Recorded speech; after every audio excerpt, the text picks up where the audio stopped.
Boa noite, meus queridos irmãos. Saúdos na graça, na paz do nosso Senhor e Salvador Jesus Cristo.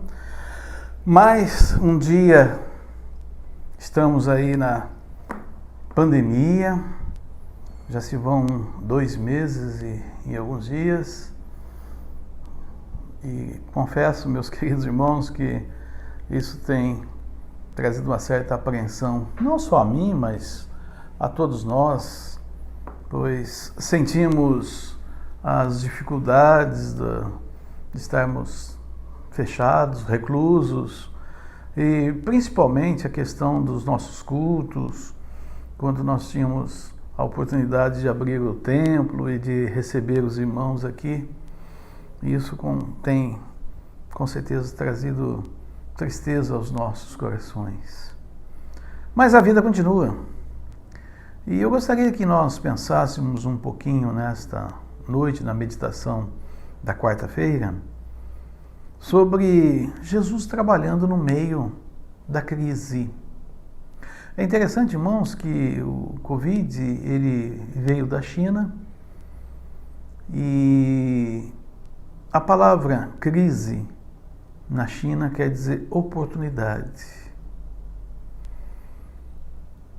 Fica difícil para nós pensarmos em acharmos uma oportunidade ou algumas oportunidades no meio desta quarentena, no meio desta situação em que nós estamos vivendo, uma realidade diferente para nós, algo novo, porque nunca tínhamos convivido com esta pandemia, com a quarentena e tantas outras coisas que nós estamos vivendo.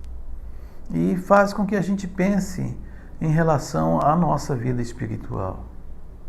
Mais ainda do que quando nós estamos tocando a nossa vida, tudo normal, indo para o trabalho, indo para a escola, casando, vendo os filhos crescerem, os filhos casando, famílias sendo constituídas, e de repente nós vemos que não pode mais ser feito festas de casamento, os próprios casamentos são feitos de uma forma diferente, tudo online, mas como nós podemos trabalhar no meio dessa crise? Ou, melhor, como podemos permitir que Deus trabalhe no meio dessa crise? O texto que eu vou ler aqui, irmãos, encontra-se em Lucas capítulo 18, os versículos 18 a 30. E perguntou-lhe um certo príncipe, dizendo: Bom mestre, que hei de fazer para herdar a vida eterna? Jesus lhe disse: Por que me chamas bom? Ninguém há bom senão é Deus. Sabes os mandamentos? Não adulterarás, não matarás, não furtarás, não dirás falso testemunho, honra a teu pai e a tua mãe. E disse ele: Todas essas coisas tenho observado desde a minha mocidade. E quando Jesus ouviu isso, disse-lhe: Ainda te falta uma coisa. Vende tudo quanto tens, reparte-o pelos pobres, e terás um tesouro no céu. Vem e segue-me. Mas ouvindo ele isto, ficou muito triste, porque era muito rico.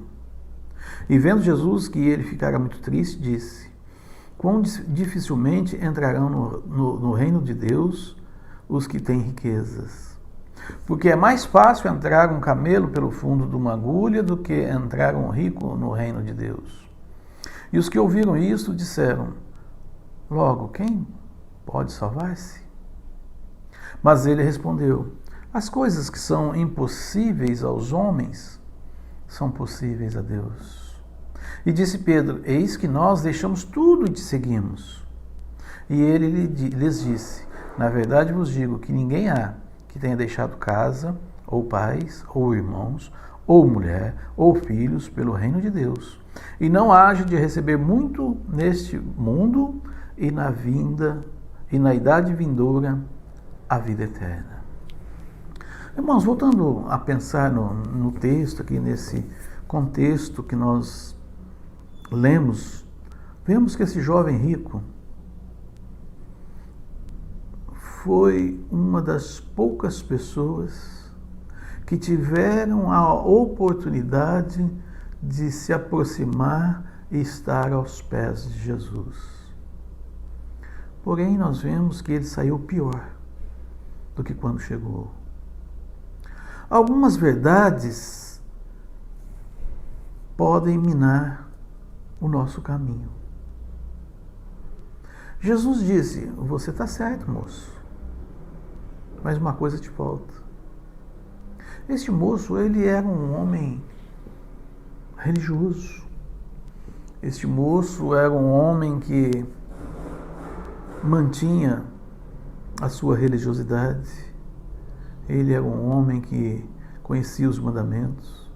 Ele não adulterava, ele não matava, ele não furtava, não dizia falso testemunho, e ele cuidava dos seus pais, honrava aos seus pais. É interessante que na nossa jornada aqui na Terra encontramos muitos parecidos com esse jovem rico. Pessoas que, por serem honestas, pessoas que diante da sociedade são honradas, trabalham, não são desonestos, lutam com a vida, apreciam o trabalho, apreciam viver dignamente, condignamente, cuidam bem de seus filhos, instruem os seus filhos naquilo que eles não tiveram. Se eles não tiveram uma universidade, mas eles fazem por bem com que seus filhos estudem e tenham universidade. Uma vez um senhor, eu evangelizando, e ele disse: pastor, trabalhei por muitos anos na prefeitura, aposentei na prefeitura. Eu tinha um cargo humilde na prefeitura. E eu, durante esse período, namorei, noivei, casei, tive filhos, eduquei muito bem os meus filhos, sou um homem honesto, ensinei a honestidade para os meus filhos. Eles cresceram, foram para a universidade. Olha, uma é advogada, o outro é engenheiro, o outro é advogado. Já constituíram as suas famílias, já sou avô, tenho vários netos, que também andam pelos mesmos caminhos que eu recebi do meu pai e que passei para os meus filhos, que estão passando para os seus filhos. O senhor acha, pastor, que eu não vou para o céu? E eu pude, irmãos, naquele momento, mostrar àquele senhor de que tudo o que ele fizera, mesmo ele achando que era útil, e realmente era útil, mas não era o suficiente para ir para o céu. Então nós vemos aí pela vida muitas pessoas semelhantes a este jovem rico, pelo fato dele ser honesto, pelo fato dele andar no caminho da religiosidade, achava que Deus precisava dele lá no céu. E ao olharmos melhor as Escrituras, nós vamos ver que alguma coisa falta para essas pessoas. Uma coisa falta para essas pessoas: é ter Jesus Cristo no coração. E quando a pessoa vai tendo as suas verdades guardadas e achando que as suas verdades são o suficiente para herdarem o reino dos céus, eles esquecem da mais importante, que é colocar Jesus no coração. Este jovem, ele sabia que faltava uma coisa para ele, e que lhe faltava Jesus. E Jesus mexeu exatamente na ferida. Jesus disse a ele: te falta uma coisa, você tem tudo, mas te falta uma coisa, te falta o principal. Aqui, irmãos, nós vemos que a Bíblia diz que esse jovem, ele era conhecido, príncipe. Ele era importante ali na sociedade o qual ele convivia. Mas ele não possuía uma fé que pudesse lhe permitir deixar tudo e seguir a Jesus incondicionalmente. Você sabe qual é o principal? O eterno, o céu.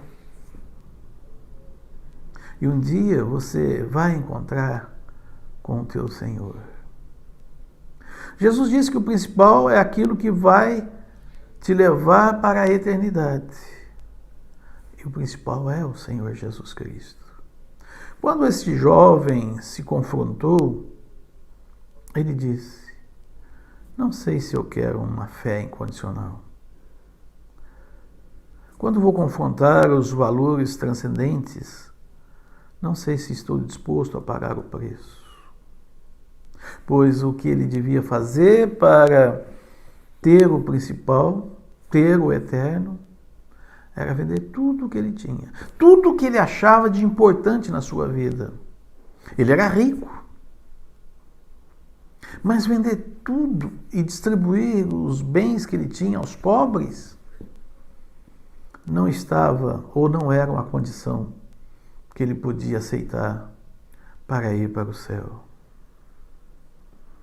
Jesus disse: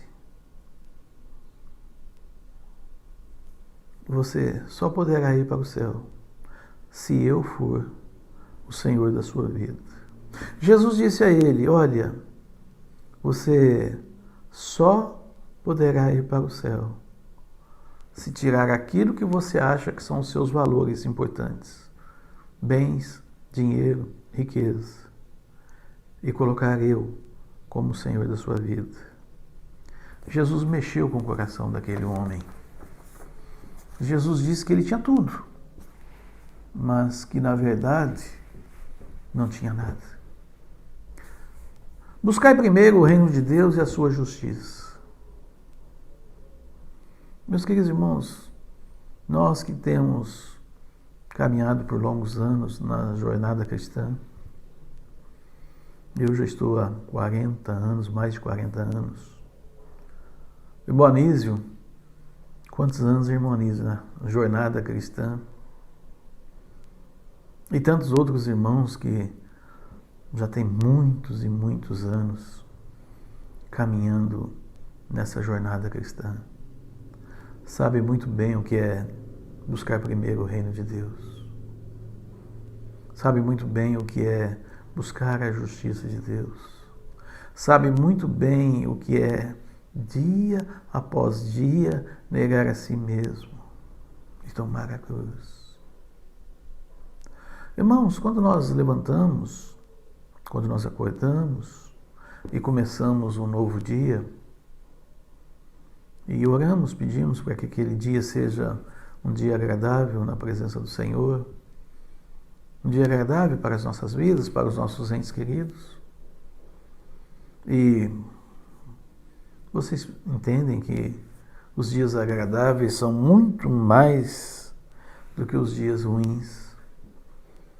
Eu já tive dias ruins, já tive dias terríveis, mas foram poucos comparados com os dias agradáveis que o Senhor me tem concedido. Buscai primeiro o reino de Deus. Pedro e João, quando eles conheceram a Jesus, fizeram a maior pesca de suas vidas, depois que eles tiveram uma noite infrutífera. Pescaram, lançaram redes a noite toda, e nada apanharam. Mas ao encontrar com Jesus Cristo, eles fazem a maior e melhor pesca de suas vidas. E Jesus diz a eles: olha, a partir de agora, vocês vão deixar de ser pescador de peixes e irão se tornar pescadores de homens. Pedro e João deixaram as suas redes e seguiram a Jesus.